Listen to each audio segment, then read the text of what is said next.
Hello everyone. তো বিনা তেলে মাত্র 5 মিনিটের মধ্যে হেলদি অ্যান্ড টেস্টি ভীষণ মজার একটা রেসিপি আজকে আমি শেয়ার করছি। তো এটা সকাল বিকাল তোমরা যে কোনো সময় ঝটপট বানিয়ে নিতে পারো, বাচ্চাদেরকে স্কুলের টিফিনে দিয়ে দিতে পারো অথবা সকালে ব্রেকফাস্টে ঝটপট বানিয়ে পরিবেশন করতে পারো। ভীষণই কিন্তু হেলদি আর টেস্টি রেসিপি। তো আশা করছি আমার আজকের রেসিপিটাও তোমাদের সবার খুব ভালো লাগবে। তো যদি একটু ভালো লেগে থাকে তাহলে বলছি প্লিজ একটা লাইক করে দিও, আর অবশ্যই আমার চ্যানেলটাকে সাবস্ক্রাইব করে দিও আমার নতুন নতুন রেসিপিগুলি দেখার জন্য। তো ভিডিওর প্রথমেই দেখো এখানে আমি একটা মিক্সিং জার নিয়েছি। তো মিক্সিং জারের মধ্যে আমি 1 বাটি সুজি দিয়ে দিলাম। তো একই বাটির আমি দিয়ে দিচ্ছি আধা কাপ জিরা। তারপর এখন আমি দিয়ে দেব 6-7টা কাজু বাদাম। তারপর নাস্তার টেস্ট বাড়ানোর জন্য দিয়ে দিচ্ছি 1 চামচ গুঁড়া দুধ। গুঁড়া দুধটা অপশনাল, তোমরা চাইলে দিতে পারো, তবে দিলে কিন্তু খেতে ভীষণ ভালো হয়। তো এখন সব কিছু কিন্তু আমি খুব ভালোভাবে গুঁড়া করে নিয়েছি। তো একদমই কিন্তু মিহি করে গুঁড়া করে নিতে হবে। তো গুঁড়াটাকে এখন আমি একটা বাটির মধ্যে ঢেলে নিলাম। তো এখন দিয়ে দিচ্ছি 1 চামচ চিনি। তারপর দিয়ে দেব সামান্য পরিমাণ লবণ। তো এখন শুকনো উপকরণগুলিকে একটু মিশিয়ে নিচ্ছি। তো ভীষণই কিন্তু মজার হয় এই রেসিপিটা, আর সবচেয়ে বড় কথা একদম ঝটপট 5 মিনিটের মধ্যে বানিয়ে নেওয়া যায়। তো দেখো একই বাটি দিয়ে আমি এখন দিয়ে দিচ্ছি আধা বাটি টক দই। তবে বেশি টক দই নিলে কিন্তু রেসিপিটা ভালো হবে না। তো টক দইটা দেওয়ার পর একই বাটির আমি 1 বাটি জল দিয়ে দিলাম। তো জল দিয়ে এখন আমি সব কিছু আবার ভালোভাবে মিশিয়ে নিচ্ছি। তো এই পর্যায়ে তোমাদের কাছে রিকোয়েস্ট করছি আমার আজকের রেসিপিটা যদি তোমাদের একটুও ভালো লেগে থাকে তাহলে প্লিজ একটা লাইক করে দিও, আর আমার চ্যানেলটাকে সাবস্ক্রাইব করে দিও যাতে আমি নতুন নতুন রেসিপি দেওয়া মাত্রই তোমরা দেখতে পারো। তো দেখো আমি কিন্তু সব কিছু ভালোভাবে ফেটিয়ে নিয়েছি। তো এখন আমি ঢাকনা দিয়ে এটাকে 5 মিনিট রেখে দেব।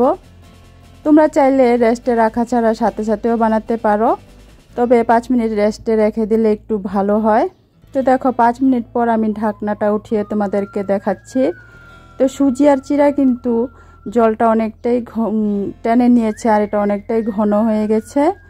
তো এখন তার মধ্যে আমি দিয়ে দিচ্ছি আধা চামচের থেকে কম বেকিং সোডা। তো বেকিং সোডাটা দিয়ে তারপর আমি একই বাটির আধা বাটি আবার জল দিয়ে দিচ্ছি, কারণ ব্যাটারটা কিন্তু অনেকটাই ঘন হয়ে গেছে। রেস্টে রাখার ফলে জলটা কিন্তু অনেকটাই টেনে নিয়েছে, তার জন্য আরও আধা বাটি জল দিয়ে এখন আমি আবার ভালোভাবে গুলে নিচ্ছি।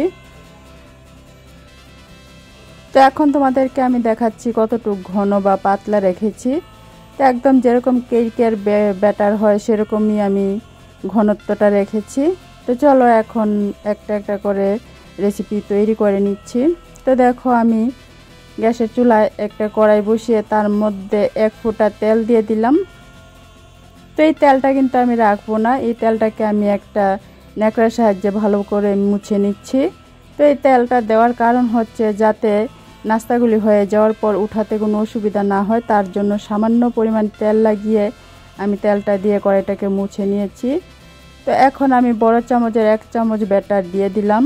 তো এখানে কড়াইটা কিন্তু একটু ভালোভাবে গরম করে নিতে হবে। কড়াইটা ভালোভাবে গরম হয়ে যাওয়ার পর ব্যাটারটা দিয়ে তারপর গ্যাসের ফ্লেমটাকে একদম লোতে করে দিতে হবে। তো দেখো 1-1.5 মিনিটের মধ্যেই কিন্তু এই নাস্তাগুলো একদম সুন্দর করে হয়ে যায়, আর উপরটা কতটুকু সুন্দর ছিদ্রযুক্ত জালিদার হয়েছে দেখে নিশ্চয়ই বুঝতে পারছো। তো একইভাবে এখন আমি একসাথে 3টা করে দেখাচ্ছি। তো দেখো হাতে যদি সময় কম থাকে তাহলে একইভাবে কিন্তু একসাথে অনেকগুলি করে নেওয়া যায়। একসাথে কিন্তু এখন আমি 3টা দিয়ে দিলাম। তো গ্যাসের ফ্লেমটাকে লোতে রেখে 1-1.5 মিনিট পরেই কিন্তু এই নাস্তাগুলো একদম সুন্দর করে তৈরি হয়ে যায়। তো উঠাতেও কিন্তু কোনো অসুবিধা হয় না, খুব সুন্দর করে কিন্তু উঠে যায়। তো দেখো এভাবে কিন্তু আমি সবগুলি তৈরি করে নিয়েছি। তো উপরটা কতটুকু সুন্দর ছিদ্রযুক্ত জালিদার হয়েছে দেখে নিশ্চয়ই বুঝতে পারছো, আর এটা খেতে কিন্তু অসাধারণ টেস্টি হয়। অবশ্যই একবার এভাবে বানিয়ে খেয়ে দেখো। আশা করছি বাচ্চা থেকে বড় সবারই খুব পছন্দ হবে। আর এটা কিন্তু একদমই তুলতুলে নরম হয়, একদম তুলার মতো নরম হয়। তো বড়দের, বাচ্চা থেকে বড়দের সবারই খুব পছন্দ হবে। তো তোমাদের যদি আজকের রেসিপিটা ভালো লাগে তাহলে প্লিজ লাইক, কমেন্ট, শেয়ার করো। আমার চ্যানেলটাকে সাবস্ক্রাইব করে দিও, যাতে আমি আগামী দিনেও তোমাদের সাথে মজার মজার রেসিপি শেয়ার করতে পারি। তো তোমরা সবাই ভালো থেকো, সুস্থ থেকো। আজকের জন্য টাটা।